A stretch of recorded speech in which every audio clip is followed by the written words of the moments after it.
There's been a lot of late drama around the Premier League today. Ipswich and Brentford went all the way before Brentford scored in the 6th minute of injury time to win it 4-3.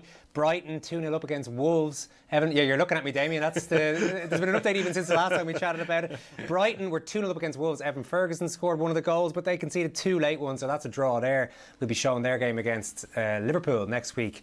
But as regards to late drama today, lads, Matty Cash was thrashing it out there with one or two of his teammates, Ross Barkley in particular. What exactly happened with that late goal, the late equaliser? You two are thrashing it out in here as well, so tell us, why do you think they conceded? What happened here? So, John Duran's a whole man. His sole responsibility is to get in line with the near post. He can't vacate that area. Matty Cash has got to. There's only one on the ball. If there's two on the ball, I can understand why Matty Cash is drifting towards it. John Duran has to hold that position, because if he runs out and marks Evanilson, he creates that massive hole. He's got to be vocal enough to get Matty Cash back in touch with him. Matty Cash has no business there. He's in no man's land. And unfortunately, Evanilson drifts in. No, what I will say is it's an incredible header.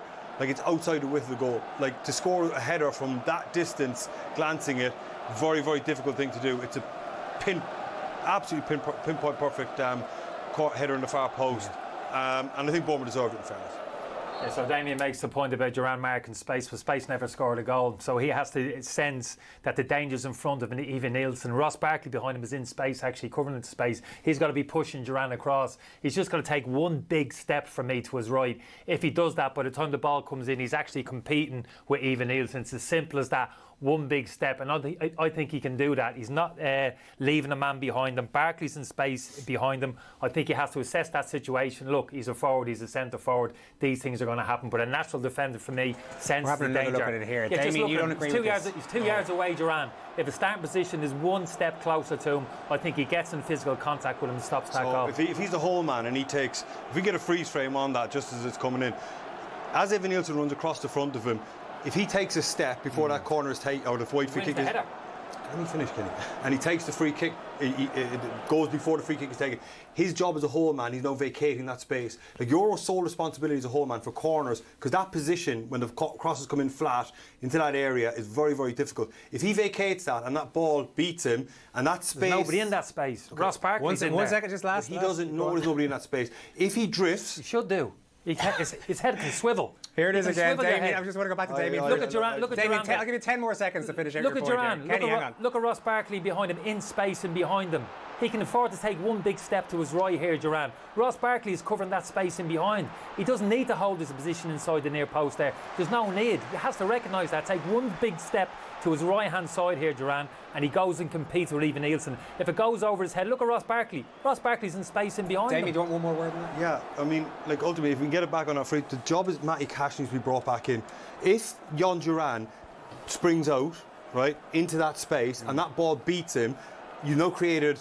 You want to keep your gaps in the line. From a defensive line, when you're zoning like that, you need to keep the gaps the same. If he springs out, he creates a huge hole in front of Barkley. Now Barkley's got to come out. Okay, now you've scuppered your defensive line. His job as whole man is to get in line with the near post, and he stands there. He cannot vacate that near. We're going again. So he put the Mark Travers package in. Let's have a look at the Travers one. He can't. It's a simple job. Matty Cash. If there was two on the ball, I'd understand why Matty Cash is out there. There's one on the ball. Matty Cash is in no man's land. John Duran just needs to bring him 5 yards closer to him. Bring him into the defensive line. But the big number 9s, the whole man is so important. He can't vacate that area. It's a really flat delivery. It's a good header. I don't blame John Duran. I would say it's Matty Cash. All right. We'll roll it again anyway here.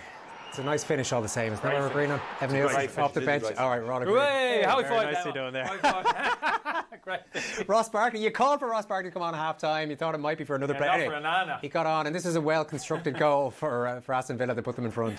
It was amazing. They ended up with two number 9s on the pitch and two centre midfielders, two ball players who can't defend.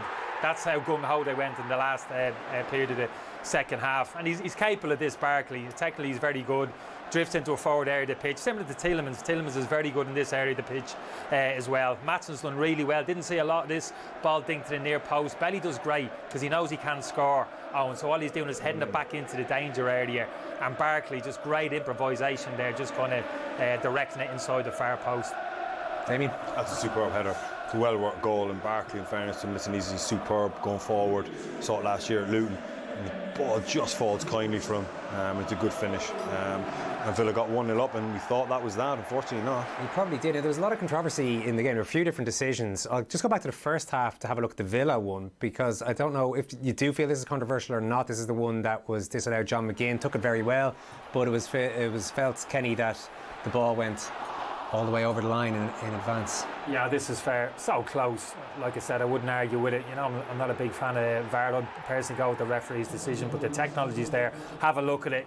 Might just see a little bit of green there, can you, between the ball and the line? So, yeah, no complaint. And just to say, it was given on the pitch that VAR have actually seen enough evidence there, and you think that's correct as well, David? Yeah, the thing it's going to be compared to is the Arsenal-Newcastle game.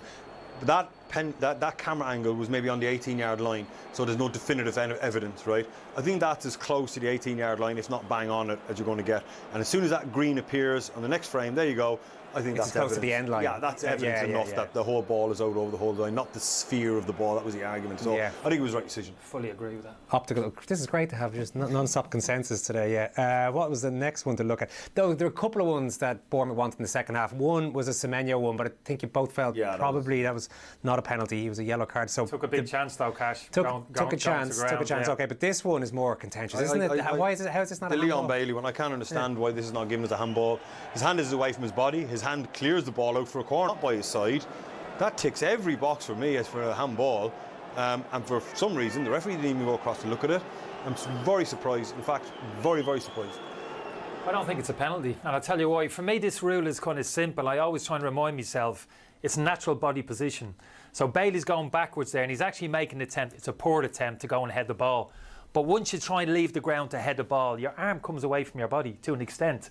That's a natural position for me. So if the ball hits his arm in a natural position, it's not a penalty. That's what the rule's telling me. I agree. That do you understand what I'm saying? I understand what you're saying, and I agree the hand is in a natural position. Unfortunately, the way the rule is written, and we've seen countless penalties given, where the hand is away from the body. And any time the hand is away from the body, that's deemed unnatural. How many times have we seen a centre-back burst in the gut to go to stop a shot, your hand comes away, the shot hits the hand, it's given as a penalty.